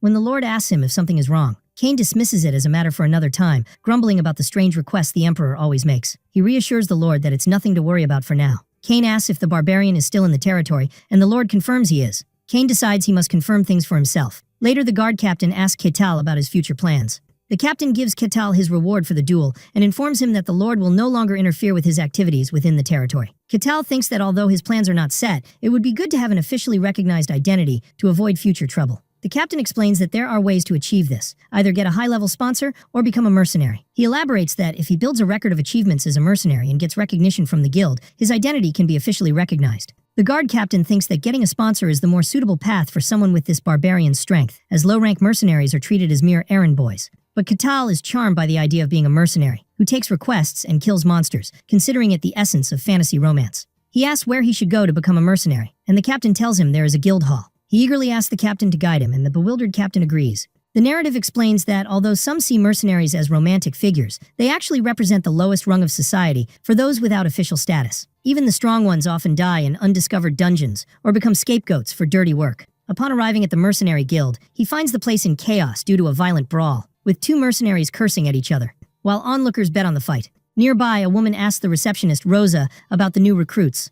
Rosa sighs, saying they are all weirdos and hopeless. She mentally lists the new recruits: a madman claiming to be a holy knight, a thief, and a nun no one trusts because of the god she worships. Rosa laments that no respectable people have shown up, and wishes for a handsome prince on a white horse to save her from her job. At that moment, Katal enters the guild. surprising her. Katal surveys the place and recognizes it as the guild hall. The fight immediately stops, and everyone stares at the barbarian in shock. Katal approaches the reception desk and announces his desire to become a mercenary. A flustered Rosa asks him his purpose for doing so. Katal explains that he has various reasons, but he heard he could get official status by working as a mercenary. Rosa confirms this, but warns him that he will need a solid track record of achievements. Katal agrees, so Rosa registers him for 5 silver coins, asking for his name and age. He gives his name as Katal, but doesn't know his age, so she jots down an approximate one. After completing the registration, she gives him his mercenary tag, warning him not to lose it as it symbolizes his status. Katal accepts the tag. He immediately asks about available quests, expressing his desire to start right away. Rosa shows him the list of quests available to him. Katal is surprised to find that the list only contains F-rank quests, such as gathering herbs, cleaning basements, sewers and streets, and night watch patrols. Rosa nervously explains that, as he is currently an F-rank mercenary, these are the only tasks available to him, and she is worried he might get angry because of his pride as a barbarian. As she begins to explain that he will be able to take on harder tasks after building a work record, Katal interrupts her, saying he will take one of the quests. He points to the herb gathering quest. Rosa is surprised and asks if he is sure, and Katal replies that as long as it's a job that needs to be done, there's no problem. Katal asks where to find the herbs required for his quest. The receptionist, Rosa, explains that he will need to go out of the village and shows him a picture of the required plant. Katal confirms his understanding and says he will be back soon, to which Rosa hesitantly replies. Rosa is left bewildered by his calmness and acceptance. In the forest, Katal contemplates the image of the herb and wonders if it is used for treating wounds, noting its strange appearance.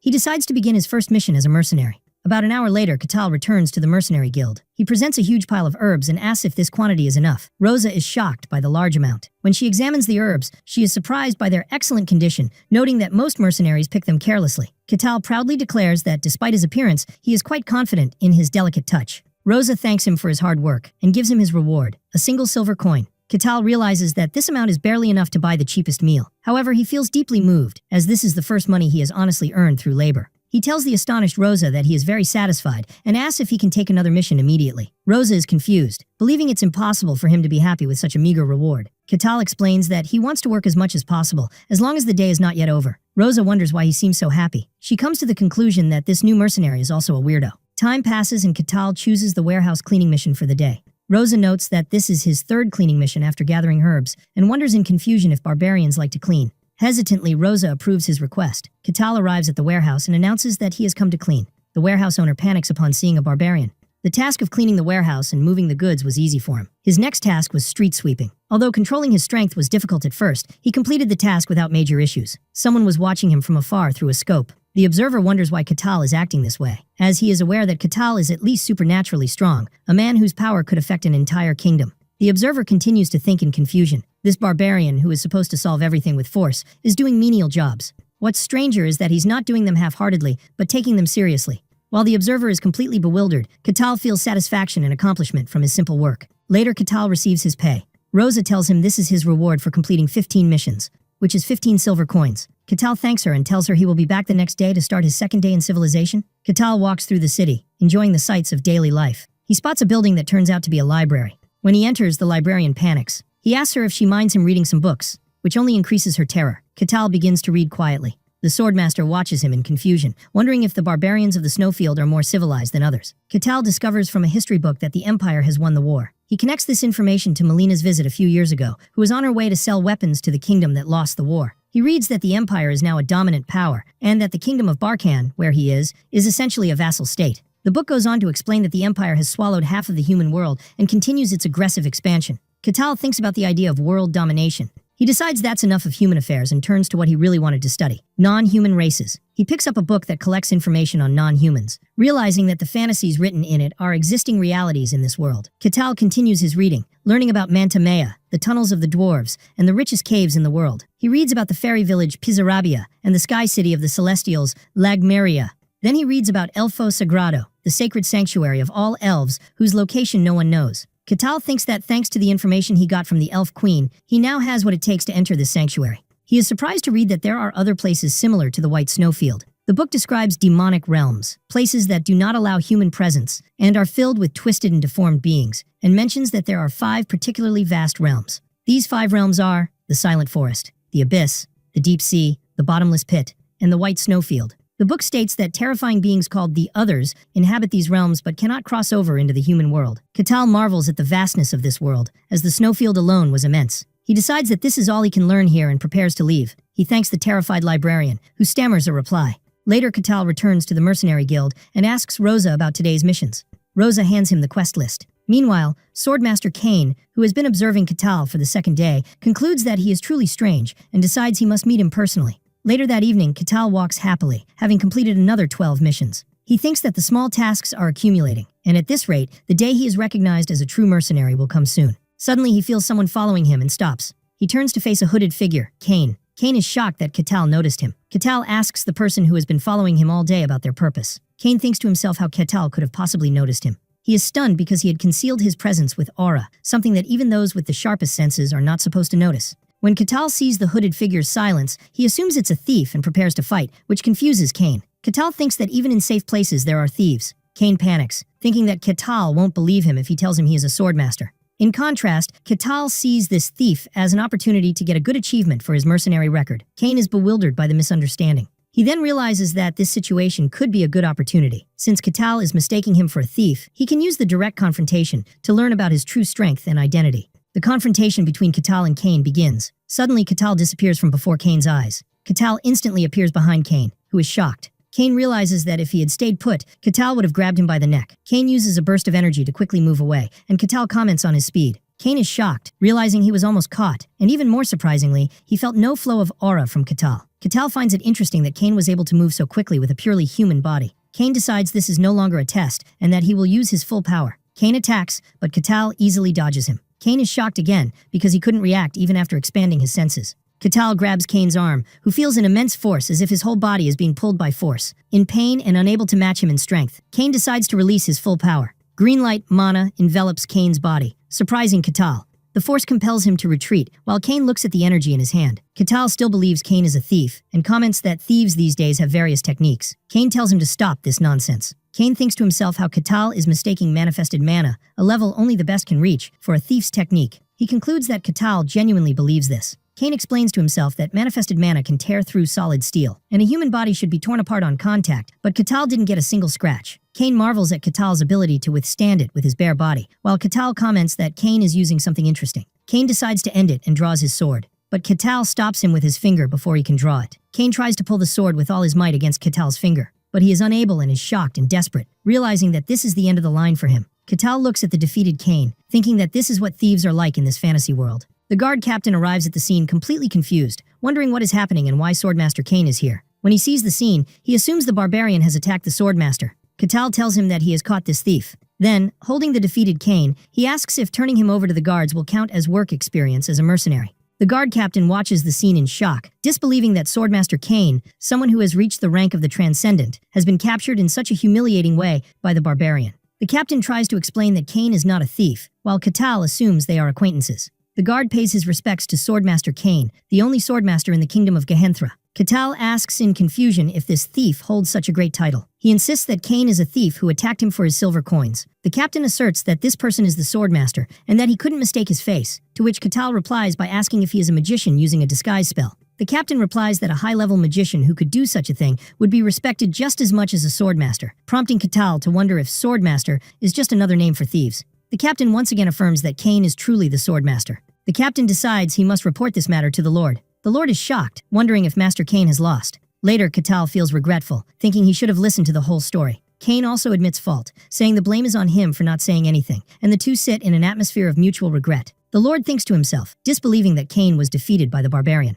He concludes that this barbarian is stronger than the swordmaster. He analyzes the situation, noting that although there are different levels among the Transcendent, and Kane might be at the lowest rank among them, the defeat of a swordmaster by a barbarian is unbelievable. This means Catal is an uncontrollable force. The Lord finds the situation exhausting and decides to step aside and let the two talk to clear up the misunderstanding between them. He leaves them to talk quietly. Kane reflects on his complete defeat, feeling humiliated and exhausted. He formally introduces himself as Kane, the Swordmaster. When Kettle asks if Swordmaster is his family name, Kane explains that once one reaches this rank, human titles lose their meaning. Catal understands and asks if the technique he used was a Swordmaster's technique. Kane displays his aura, and Catal is impressed, declaring that now that he knows it's a Swordmaster's technique, he finds it wonderful. Kane explains that this is the manifestation of mysticism, also known as aura. Catal realizes the green energy he saw earlier was aura. He eagerly asks how to use it. Kane explains that mysticism must be controlled and manifested. Katal asks if mysticism is like mana. Kane clarifies that mysticism is the mysterious energy itself. If you use it as mana, you become a magician, while handling it as aura is what makes a swordsman.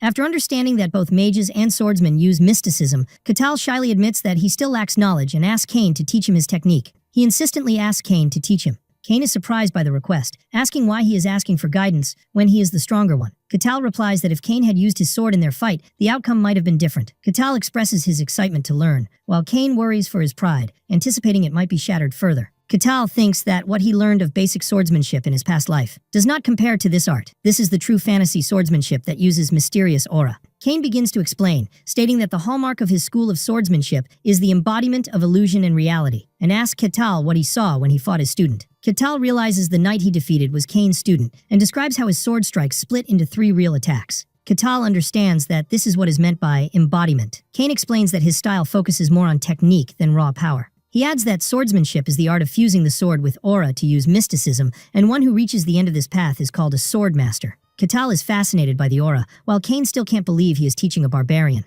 Kane decides to show him directly instead of explaining. Kane demonstrates his technique, delivering a powerful sword strike. Katal observes that the single sword strike has split into 5 strikes. Kane explains that while many techniques use aura to create illusions, his style alone makes those illusions real. When he asks for his opinion on the skill, Katal confidently replies that he thinks he can do it too. Kane is shocked and calls his words nonsense. Kane thinks that he dedicated his entire life to reaching this level, and that it's impossible for Katal to imitate it just by seeing it once. Katal says it's faster to simply show him and grabs an axe. He takes a stance and attacks, moving the axe with immense speed. At first, Kane thinks it's just fast movements based on brute force. But the attack leaves 5 real marks on the wall, mimicking the effect of Kane's technique. Smoke rises from Katal's axe, and he then asks Kane for his opinion. Kane admits to himself that the effect was similar to his technique, although it was produced only by immense speed and power. Kane argues that what Katal did was just a fast swing without technique, and that true swordsmanship is for actual combat. Katal retorts by asking if the similar result isn't enough. Kane is frustrated because he knows Katal is not wrong. In a fit of frustration, he grabs his sword and challenges Katal again. Kane unleashes his ultimate attack, making Katal wonder if his body is split. Kane explains that this is the body separation technique, achieved by controlling aura to its utmost limits. He challenges Katal to imitate this technique. Katal responds with his own attack, using his axe in a whirlwind of pure physical force, which completely overwhelms Kane's technique. After Katal's attack destroys the arena, he asks Kane for his opinion. Kane collapses to his knees in complete despair. He is devastated, crying that his swordsmanship and everything he has built his entire life has become meaningless, and he finds this situation unbelievable. Katal notes that Kane is more mentally fragile than he thought. Katal approaches the defeated Kane and praises his swordsmanship, downplaying his own ability by saying he was just swinging his axe very fast and that it's not real swordsmanship. Kane realizes Katal is right, admitting that Katal's technique was real and not just a deceptive image, and that he himself could never reach that level of mysticism. Kane begins to compose himself, convincing himself that his swordsmanship is still very valuable because he is the only one who can embody illusion and reality. He enthusiastically declares that his swordsmanship is flawless, and that the barbarian is simply insane. He shouts that for someone to move fast enough to create a real illusion without aura is beyond human limits. Seeing this emotional outburst, Katal asks if Kane can teach him the true meaning of technique. Kane apologizes for his outburst, and Katal replies that he understands. Kane begins his lesson, explaining that to use true technique, one must first learn to control aura, but to do that, one must first understand mysticism. He explains that no mage, swordsman, or sorcerer can reach a high level without understanding mysticism, and that believers in gods are the only ones who can bypass this. Katal asks if divine power is something separate. Kane confirms this, explaining that miracles are granted directly from the gods and are not tied to personal abilities. Katal says he understands. Kane defines mysticism as the mysterious power within oneself, and how it is used is what determines everything. He explains that to use aura, acquire mana, or control spirits, one must first understand this mysticism. He mentions that there are 5 stages of mysticism, the simplest of which is unveiling the mystery, a state of knowing, perceiving, and sensing it. When Kettle asks if anyone can feel it, Kane answers no, explaining that if one is not gifted, one cannot even sense it. He adds that those who can sense it are called third rank. He explains that there are 5 levels granted based on the ability to handle mysticism. He lists the 5 general classifications: third rank, second rank, first rank, transcendent, and hero. Katal suddenly remembers his conversation with Melina, realizing this is what she was talking about. Kane explains that the ranking system is just a convenience, and that the gap between each level is enormous. Katal confirms his understanding, and Kane announces the start of the lesson. Kane declares that the first stage is unveiling the mystery. He instructs Katal to expand his senses to their utmost limit to feel the mystery, explaining that it means awakening senses he has never felt before. He asks him to feel the breeze, the touch of the earth, and the shifting winds to distinguish the unique movements within them. Katal contemplates, trying to follow the instructions. But he opens his eyes and says he feels nothing. Kane is surprised, admitting he thought someone as strong as Katal would feel it easily. He explains that the physically strong often have a better chance of sensing the mystery, but he assumes Katal might be an exception. He wonders if it has to do with the peculiarity of the white snowfield. Katal replies that he doesn't know, and that no one he knew in the snowfield had ever felt the mystery before. Kane decides to try another method, transferring power directly to Katal to guide him. Katal asks if he will transfer aura to him. Kane confirms it's similar and urges him to prepare. Kane places his hand on Katal and instructs him to relax his body and focus his senses inward to feel the flowing power. But Kane is shocked, wondering what kind of body this is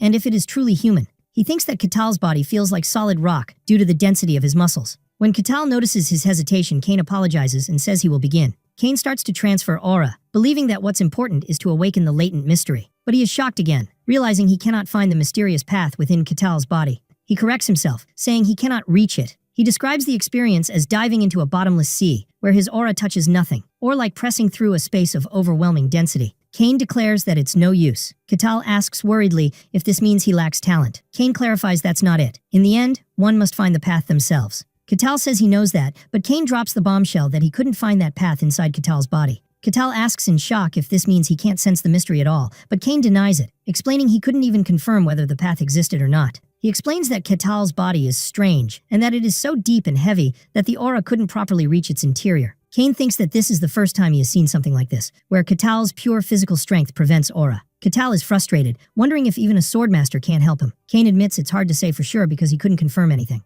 He concludes that he couldn't even tell if the path of mystery existed within Katal, and suggests he visit other swordmasters more skilled in handling aura, or perhaps visit the Tower of Magic for answers. Kane apologizes to Katal. Katal says it's fine and that this is enough for now, admitting there's still a possibility for him to learn. He thanks him, saying he learned a lot from this encounter. Kane thinks that every barbarian he has met so far has been wild, plundering nonstop and desiring only drink and violence, but this barbarian is different. Kane asks Katal if he has ever considered settling down in this kingdom. When Katal inquires about the meaning, Kane explains that he means declaring loyalty to the kingdom and receiving a title. He adds that with Katal's strength, he would receive a high rank, and that Kane himself would be his sponsor. Katal immediately refuses, declaring he doesn't want to be tied down by anything. Kane had hoped in his heart that if he could bring this barbarian to the royal palace, perhaps they could break free from the empire's dominance. Kane tries to persuade him again, wondering if getting a noble title isn't appealing enough. Katal replies that he will enjoy his own pleasures. Kane understands his decision and accepts it. Katal thanks him again and promises he will not forget this favor. As Kane walks away, he thinks about the ridiculous idea he had. He thought for a moment he could control Katal, but he realizes no one can. This barbarian acts only according to his own will and thoughts. He concludes that Katal might be more troublesome than other barbarians because he is unpredictable. Later, Kane and Lord Barkin discuss the matter. Kane sighs, wondering what the Emperor is thinking with his desire to conquer the demonic realms. The Lord realizes that the Emperor desires this conquest. He asks if the Emperor is serious, noting that scouts are dying in vain under the guise of reconnaissance. Kane confirms his seriousness, speculating that the Emperor might believe he is the reincarnation of the ancient Emperor. The Lord says this is a matter for the future, as they have not yet conquered all human lands. The Lord concludes that the invasion will happen one day. Kane confirms this, adding that a summons could come at any time because their region is also imperial land. Kane laments that the world is strange enough, and now the Emperor is half mad too. The Lord wonders if some rumors are true. Kane confirms the rumors are true, declaring that the demons have begun to move. He explains that, although it's not confirmed, dungeons are appearing at an abnormal rate, and there are rumors that the anomaly of the demonic world has begun to leak outside. He concludes that something is happening, and it is definitely not in humanity's favor. Kane comments that perhaps the strangest thing has already arrived, referring to Katal, and the Lord agrees with him. When Kane asks for his opinion, the Lord replies that he doesn't know. Lord Barkin concludes his final assessment of Katal, explaining to Swordmaster Kane that at least he is not hostile towards them, but beyond that, he cannot say anything for certain. The next day, as Katal walks around the city, he notices that people seem scared and panicked upon seeing him. He wonders if people are reacting with fear because of his clothes. Katal completely misunderstands the situation, thinking the problem is his clothes made of animal hide, which are not considered civilized. He enthusiastically decides he will buy civilized clothes. He enters a clothing store, and the shop owner is terrified upon seeing him. When Katal asks to buy clothes, the shop owner apologizes, saying he has nothing in his size, but suggests they could make a custom outfit for him if he gives him some time. Katal is pleased to hear this possibility and agrees to the custom order. The shop owner tells him he will call him when it's finished. The shop owner fearfully imagines Katal's angry reaction if he doesn't like the outfit, wondering if he will survive this encounter. While Katal is on his way to the guild hall, he spots a small glowing blue gem on the ground. He picks it up and examines it, noting its unusual glow. He decides to ask about it at the guild hall. There, he asks Rosa if she knows what this gem is. He explains that he found it on his way here. He notes that it doesn't look like an ordinary bead, and Rosa agrees to take a look. She examines it and notes that it doesn't look like a gem, and that it is polished or handmade. She notes that it has no name but seems very valuable. While examining it, a light flashes and she enters a trance-like state. Katal snaps his fingers to get her attention and asks if she is okay. Rosa wakes up confused, and Katal tells her it seemed like her mind was drawn to the gem, then dismisses it. Rosa feels that the gem radiates a strange energy and is difficult to identify, and suggests having it appraised. Katal politely declines the offer, saying he'd rather find out for himself as that's part of the fun. He changes the subject and asks about today's quests. Rosa hands him the quest list filled with simple jobs. Katal takes the board to look at the quests. Later, after another day of work, Katal rests, feeling satisfied with his day full of accomplishments. He examines the mysterious gem again, wondering about its true nature and function, and remembers how it affected Rosa. He suddenly hears a voice emanating from the mysterious bead, telling him to come to it. The voice echoes in his head, and he wonders if it's asking him to go somewhere. He finds it amusing that the bead is showing him a map in his mind, and wonders if this is some kind of mind control magic. After a moment of thought, he decides to go. As he is on his way, he tells the insistent voice to be quiet, assuring it that he is coming. He follows the mental map to a dark, hidden location, and wonders if this is the place. A magical entrance appears before him. Katal enters and announces his arrival, asking who called him. A sinister voice notes that another sacrifice has entered, and this time a stupid barbarian will make a good offering.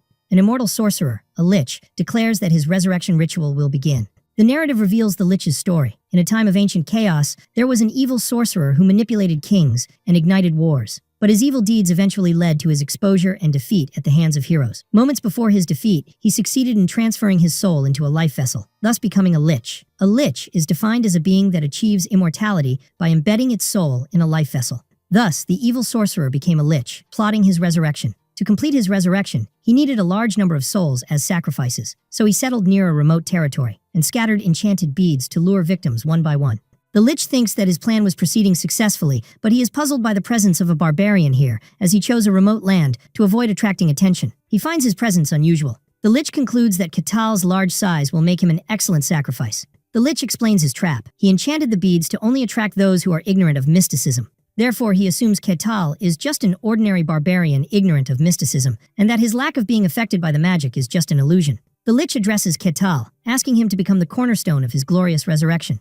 The scene returns to Katal arriving at huge, ominous doors. When he enters, he finds the lich sitting on a throne. Katal is overjoyed, realizing he is seeing a real lich, one of the classic villains of fantasy worlds. The lich is surprised and asks Katal how he was not affected by the bead's magic. Upon seeing the remains of other victims, Katal understands this is how the lich was luring people. The lich is confused because he cannot sense any mysticism from Katal, and concludes he is just an ordinary barbarian. He assumes Katal must be carrying a high-quality mental defense artifact. Katal denies having such a thing. The lich doesn't believe him, saying he would have passed by peacefully if he had been affected by the magic. The lich decides he will have to crush Katal by force and summons his skeleton minions. Katal realizes he is in a dungeon where an evil lich is hiding and understands the general situation. With a powerful blow, he shatters the skeleton, commenting that it's weaker than he expected. The lich gets angry and threatens to tear off his limbs, summoning more skeletons. The lich orders them to eliminate him, but Katal pounces on them in the blink of an eye and easily destroys them all. The lich is shocked. Katal confirms to himself that Kasan's advice was correct. A skeleton dies if its head is destroyed. He expresses disappointment as he was expecting the lich to control death knights, not just skeletons. Angrily, the lich prepares a stronger attack, declaring he will no longer hold back. Using his energy, he summons a new servant. A fully armored skeletal knight appears. Katal is surprised to see another skeletal knight here. He finds it interesting, wondering if the settings of the skeletal knight the lich creates are different. The lich orders the knight to attack. Katal prepares to face the skeletal knight created by the lich. He blocks the knight's attack with his arm and launches a counterattack that shatters the knight's armor and shield. Katal comments that this knight is indeed sturdier. The lich orders his knight to release all its mana. The knight is surrounded by a powerful aura of energy and unleashes its full power. Katal receives the attack. He thinks that the skeletal knight created by the lich is a bit unusual. He then completely shatters it with a single punch. Katal stomps on its remains and asks, "Is that all?" The lich asks in complete shock, "What are you?" When Katal takes a step back, the lich interprets it as fear and tells him to be afraid. He threatens that he will pay the price for invading his sanctuary. Katal replies in confusion, explaining that he only came because the gem summoned him, and asks the lich if he wasn't the one who scattered those gems in the first place, leaving the lich shocked and silent. The lich realizes the bitter truth, that everyone who came here, including the barbarian, was lured by the gems he had scattered. The lich, whose full name is revealed to be Kartos Pranioris Casis, yells at Katal to be silent, boasting of his past as a great sorcerer who destroyed 5 kingdoms and faced heroes. Katal mentally compares the lich's long name to the elf queens, wondering if long names are in vogue in this world. The lich ignores this and orders him to become the cornerstone of his resurrection. The lich casts a powerful spell. Katal recognizes it as a spell to manipulate human emotions. It is explained that this spell is a unique magic developed by Kartos, which works by extracting negative emotions and trapping the target within them, leading to the shattering of their mind. The Lich is confident, believing that a barbarian who can't even use mysticism will be completely helpless against true magic. He is puzzled about what to do with Katal, noting that he seems different and isn't wearing any powerful artifacts. He decides to capture him for study and orders his skeletons to drag him away. As the skeletons approach the seemingly helpless Katal, he easily shatters them. The Lich is shocked. He cannot understand how his mind control spell, which should have worked perfectly, failed. Katal sarcastically asks if the Lich was done just standing and watching, and then tried to use the same skeleton tactic again. He describes his methods as boring, which enrages the Lich. The Lich thinks that it is impossible for humans, even transcendent ones, to resist emotion magic. Katal mocks him, asking if he can't use simpler spells like Fireball, which the Lich takes as an insult. The Lich begins to chant a new, more powerful spell. He unleashes a massive dark magic attack meant to swallow the world and plunge it into chaos. Katal's eyes sparkle with excitement as he watches this spectacular magical display. The Lich orders Katal to be devoured, and the attack completely engulfs Katal. The Lich laughs, declaring his victory, but he suddenly starts to cough. He collapses, having exhausted all his magical energy, but confident that this final spell was enough. Katal emerges from the dust, commenting that the attack was impressive. The Lich is completely shocked. Katal stands before him completely unharmed and asks, "But is that all?" The Lich cannot believe that even this attack didn't work. He thinks that he used his most powerful mind control spell, which should have shattered the mind of a legendary hero. He asks in despair, "Then what are you?" Component placement, to which Katal replies that, although the attack was flashy, he didn't feel much from it. Katal tells the Lich that if this is all he has, it's his turn now. The Lich is shocked, realizing that Katal came here knowing his identity. The Lich laughs insanely, assuming Katal is an agent of the Empire, and praises their intelligence network for tracking him down so quickly. He vows that he will rise again, and will rule the world once more. The Lich thinks that Katal must be a product of the human farm he heard about in the Empire, a place for breeding specialized talents. He concludes that he is an assassin specially trained to kill him. Despite this, he screams defiantly that he will kill Katal and overthrow the Empire. Katal is completely bewildered, wondering if the Lich is insane. In a final desperate attempt, the Lich casts a spell and screams, demanding Katal's body. He tries to possess Katal's body by entering his mind. The narrative explains that this action will leave him trapped in this body for the rest of his life, unless he becomes a Lich again. The Lich declares that Katal's body is now his. But inside Katal's mental world, the Lich is shocked and confused. He wonders if this is the Barbarian's inner world, as he has never seen anything like it before, and realizes that just being in this place is enough to corrupt and shatter the mind. The Lich screams that this is not the work of the Empire. His mind begins to collapse. Outside, Katal stands in complete confusion. He thinks that the Lich was muttering some words and then suddenly collapsed. He is disappointed. While the Lich's dark aura was impressive, that was all there was to it, and he was looking forward to seeing his magic. He concludes that Liches in this world are not that strong. Katal decides to take the rewards, noticing the Lich's staff, which was glowing. He picks up the staff, wondering if it helps in casting spells, and if he would be able to use magic if he kept it. He decides to keep this discovery a secret. He then spots a vase and wonders if it is the Lich's life vessel. He decides to take it to Rosa for appraisal, but he feels that something is still missing. He notices something strange in front of him that looks like a gate, wondering if there is a hidden room. He presses a mechanism on the throne, and a voice responds, "Correct answer." A secret passage opens, revealing the hidden sacrifice room of the Lich Kartos. He wonders who the people inside are and where they came from. The people inside the room react with surprise and fear upon seeing him. Katal wonders what he should do with them, and for now, decides to return to the territory. He believes that once he explains the situation, they will probably send someone to take care of it. Upon returning to the mercenary guild, Rosa greets him, noting that he is back early today. Katal confirms that something came up. He tells her it's about the gem he showed her the day before. Rosa thinks he is joking about finding a Lich, but Katal asserts that he was not joking. Rosa is still skeptical, wondering why one of only 5 Liches in the world would appear in such a secluded place. To prove his point, Katal presents her with a ceramic pot, saying he believes it's the Lich's life vessel, and asks her to appraise it. Rosa is shocked, realizing he wasn't joking. Katal adds that there were a few people inside the Lich's hideout. He mentions that he thought about bringing them, but their souls had already departed, so he left them for now, expressing hope that the guild will send someone to handle the situation. Rosa starts connecting the dots, remembering the recent recurring disappearances in the territory, and realizes these people were likely the Lich's victims. She panics, and says she will call someone immediately. A short while later, the guard captain arrives, shouting and asking about the Lich, and Katal greets him calmly. Katal reassures the captain that everything has been taken care of, and that it was no big deal. When the captain asks for the Lich's identity and mentions the name Kartos Pranioras Cases, Katal confirms the name sounds familiar. The captain immediately recognized the name. explaining that Kartos was a sorcerer who turned the world upside down 100 years ago, causing immense chaos with his emotion-manipulating magic. He adds that he drove kings mad and brought down 5 kingdoms. Katal explains that the Lich wasn't that impressive, and that he destroyed himself while doing something strange. The captain finds it hard to believe that a legendary sorcerer like Kartos destroyed himself, and asks Katal for a clearer explanation. Katal says he doesn't have much to add. The captain decides he must report to the Lord immediately. Later, the Lord and the captain discuss the situation. The Lord expresses his confusion about a Lich being near the territory. He wonders if it could have been another type of monster, but the captain rules that out based on the testimonies of the rescued victims and the presence of the life vessel as evidence. The Lord considers the seriousness of having the Lich's life vessel near the territory. It is dangerous enough that the Empire will send investigators, and this is particularly worrying with Swordmaster Cain absent from the territory. He considers the whole situation a major headache. He orders a messenger to be prepared to send to the kingdom, but feels they are somewhat fortunate. The guard captain agrees, noting that if it weren't for the Barbarian discovering the Lich, their territory would have been the first victim. The Lord deduces that Kartos, the Lich, was likely preparing for his resurrection. He concludes that the situation was not normal at all. The Lord says that such a great deed deserves a valuable reward, but he doubts whether his territory can offer a suitable reward. The next day, a panicked servant wakes the Lord from his sleep. The servant informs him of the arrival of Lady Aquas, the heretic inquisitor of the sun god, which shocks the Lord. He wonders in confusion why she has come here. The heretic inquisitor appears in all her majesty. The Lord nervously welcomes her and introduces himself. She thanks him for his hospitality. She introduces herself as Aquas, the heretic inquisitor of the sun god, and it's mentioned she is the youngest to ever hold this title. It is recounted that she executed 7 sorcerers and single-handedly stopped a large-scale ritual. She is currently the most powerful heretic inquisitor on the continent,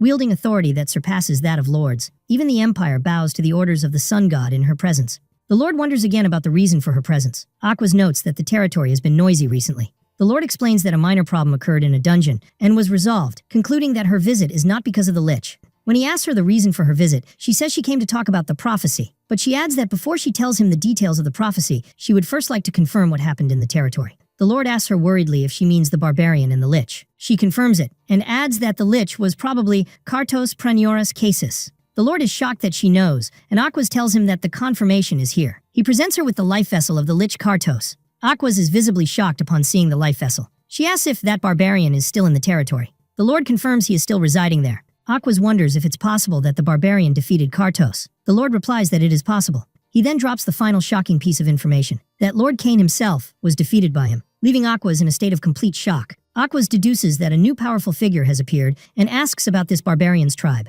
Lord Barkin tells her that he claims to be from the White Snowfield, and Aquas is shocked, wondering how something from a demon realm could appear in the outside world. She thinks that this Barbarian might be the reason she came here. She requests to meet the Barbarian personally. Meanwhile, Katal contemplates the Lich's staff, which he believes is a tool to support magic, and decides he will ask mages about it later. Then he realizes it's time for something. The guard captain arrives and informs him that the heretic inquisitor of the sun god has requested to meet him at the church. The captain asks him to show proper respect, and Katal reassures him. Katal meets the captain in front of the church, who seems nervous. Then Katal announces that they will set off. Katal reflects on the existence of gods in this world, and how they sometimes bestow their power directly or descend themselves. He thinks that the church is a gathering place for those who serve the gods. Katal is impressed by the beauty of the sun god's church. The captain tells him that someone will guide him inside and thanks him. Katal enters the majestic church, and is greeted by 3 priestesses dressed in white. One of them tells him that Lady Aquas has been waiting for him and will escort him to the room. Katal meets Aquas, the heretic inquisitor of the sun god. He introduces himself as Katal the Barbarian and expresses his pleasure at meeting her.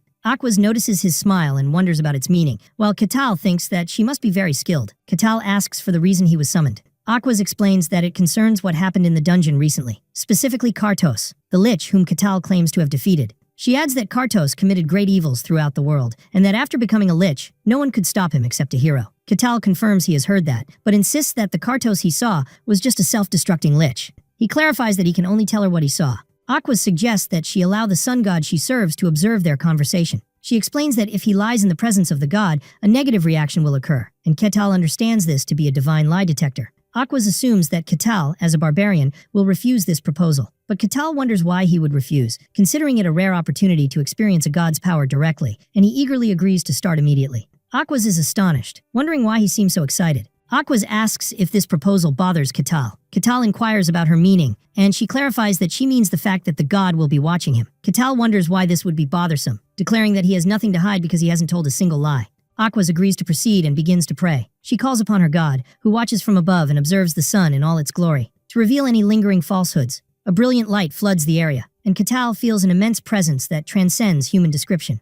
He realizes that this presence is curious about him. Aquas is relieved that there is no negative reaction and begins the ritual. She declares that from now on, within this pillar of light, lying is forbidden. Katal confirms his understanding. Under the direct observation of the sun god, the dialogue between Katal and Inquisitor Aquas began. Katal explained the details of the dungeon-clearing operation where he faced the Lich, and as he spoke, the radiant divine power emitted no negative reaction, confirming that everything he said was the absolute truth. Inwardly, Aquas concluded that the Lich Kartos must have been in a severely weakened state while preparing for his resurrection ritual, and that Katal was lucky the sorcerer was not at his full magical strength. Otherwise, this barbarian would not be standing before her now. After the process ended, Katal asked her if her doubts had been dispelled, and she confirmed it and apologized for her impertinence. But he replied that it was fine, as he too had enjoyed this unique experience.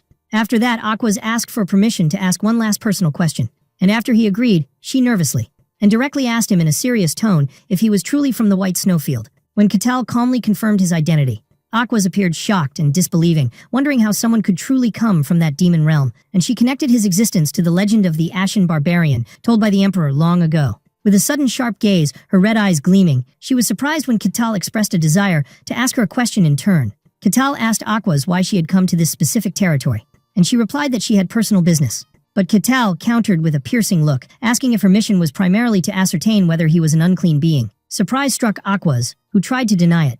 But Katal clarified that he meant the Eye of God, cleverly pointing out that the god's personal presence to observe their conversation was a momentous event that far exceeded simple lie detection. Under the influence of the god's power that prevents falsehood, Aquas had no choice but to admit the truth of his words. Katal deduced from this that he had been her target from the beginning, which Aquas denied, explaining that it was only upon arriving in the territory that she thought he might be the person mentioned in a prophecy. But the result of the divine observation proved otherwise.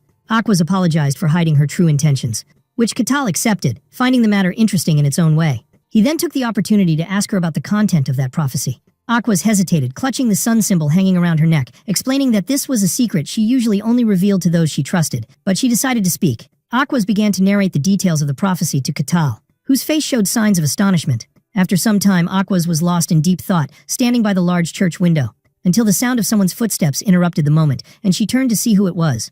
It was Lord Barkin. He noticed the worry on Aquas's face. She told him that she had met someone, but this meeting had only made her thoughts more tangled. The Lord asked her who that person was. Aquas confirmed with certainty that Katal was indeed a barbarian from the White Snowfield. The Lord asks in astonishment if this is true, and she replies in the affirmative, adding that if this news were to spread, it would cause turmoil throughout the entire world. The Lord laments that what he had hoped was just a rumor had turned out to be an undeniable truth. The Lord expresses his concern, pointing out that many, chief among them the Emperor, wish to explore the White Snowfield, and that the world would descend into chaos if the Emperor decided to act on this news.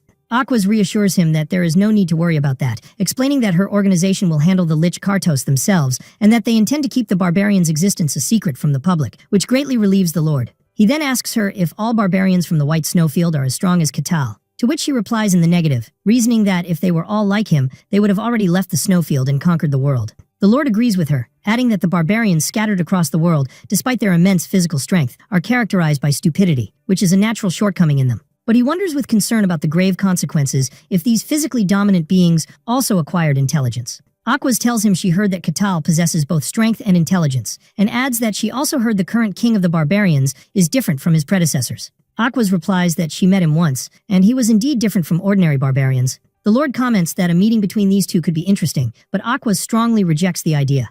The Lord is surprised by this, and Aquas continues, explaining that the relationship between barbarians and the followers of the gods is not good at all, and that their growing power is not something to be taken lightly. The Lord changes the subject, asking about the content of the prophecy that necessitated a private meeting between her and Katal. She explains that she needed to confirm something, and when the Lord asks what that was, she replies that she wanted to know if Katal was purely human, or if he was just another being pretending to be human. The Lord is shocked and asks her what exactly the prophecy said. Aquas stands before the large window, preparing to reveal its contents.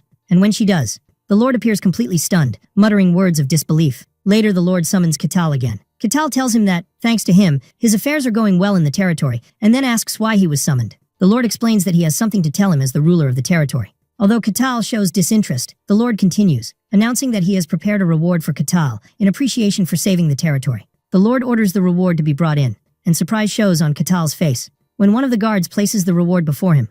It was a small leather pouch. Lord Barkin explains that this is no ordinary pouch and asks him to inspect it himself. Katal holds the pouch, guessing at its special nature, and the Lord encourages him to check what's inside. revealing to him that it is an artifact of the bag type. He tells him that he can store many items inside it, as much as its size allows, and that the internal space is roughly equivalent to the size of the reception hall they are sitting in. Catal is amazed, realizing that this is the first time he has seen a real artifact, a tool made by magic. The Lord adds that he can put whatever items he wants inside, even if they are larger than the pouch's opening itself. Catal enthusiastically decides to test this immediately using his large axe. As he holds his axe over the small opening, doubting it could possibly fit, the axe is completely pulled into the pouch in a flash, much to his astonishment. The Lord explains that to retrieve any item, he just has to reach his hand inside and imagine that item. Catal follows the instructions and successfully pulls out his axe again, expressing how amazing it is. The Lord tells him this is his gift for saving the territory and hopes he likes it, to which Catal enthusiastically replies that he loves it and will definitely make good use of it. The Lord is pleased with Catal's reaction and considers the matter concluded, but he thinks to himself that the matter of the prophecy still remains, wondering what is happening in his remote territory. He recalls the Swordmaster's words when he told him that things from the demon realms were starting to appear and spread in the world, and that something significant was happening. The Lord connects this to the prophecy. He remembers when Aquas told him its content, that a great evil would descend upon this very territory, and from it would spread throughout the world. It turns out that in the Barbarian territory, which is connected by a network of villages, communication with one of these villages was suddenly lost. At first the matter was not given much attention, but when people from a neighboring village were sent to investigate, they never returned. After that, the Lord sent his official guards, but they too disappeared. Only then did the Lord realize that something dangerous was happening. Later at the Mercenary Guild, Catal asks Rosa about today's quests, and she informs him of an urgent request from the Lord. Catal inquires about the nature of the request, and she explains that the mission is to investigate the village that lost contact, and that all he has to do is go there and confirm the situation, noting that the pay is very high for a seemingly simple task. Catal likes the mission, and decides to accept it immediately. Rosa smiles and replies that this is to be expected. At the gathering place for the mission's mercenaries, the priestess Hayez is surprised by Catal's arrival, and calls his name in astonishment. Catal appears wearing his new custom-made clothes, and Hayez immediately notices his different attire. He explains to her that his old clothes from the snowfields had worn out, and that he had requested this new design himself. Hayez comments that the design is unique and impressive. She asks him if he has accepted this mission as well, and he confirms it, adding that he couldn't refuse such an interesting job. Hayez thinks to herself how unusual he truly is. He then inquires why she is alone, and if her other two companions, Alexandro and Kassan, are not participating in the mission.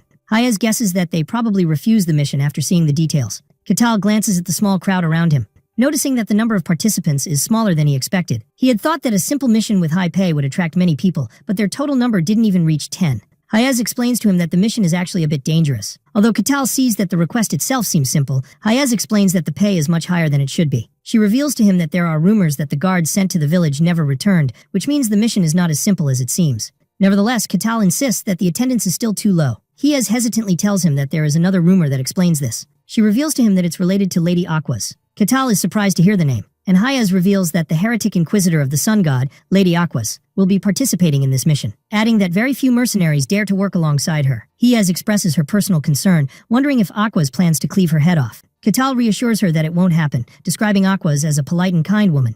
Hayez is shocked to learn that Catal knows Lady Aquas, and he confirms that he knows her, even describing her as his friend. Hayez stands speechless, unable to comprehend the idea of a heretic inquisitor and a barbarian being friends. At that moment, Catal approaches Aquas, who has arrived at the location, and greets her, saying it's good to see her again. Aquas coldly replies that she never recalls them becoming friends. Catal laughs and brushes it off, cheerfully suggesting they become friends from now on. Aquas ignores his suggestion and changes the subject, turning to Hayez, who is standing next to Catal, and asking if his companion is also a follower of another god. Catal is surprised that Aquas knows Hayez. Aquas inquires why Hayez is here, explaining that as far as she knows, the followers of Lady Calusia are currently in a period of rest. Aquas thinks that only high-ranking members are supposed to be active at this time, but she quickly retracts her suspicion, telling Hayez that she must be mistaken, as she doesn't know every detail of every religious organization. At that moment, the guard captain arrives with his soldiers at the gathering place. Catal immediately recognizes him and greets him cheerfully, noting that they meet again. Aquas stands calmly beside Catal, while Hayez looks at them with worry and tension. The guard captain formally welcomes all the participants who accepted the request, and after confirming everyone's presence, he announces that it is time to set off.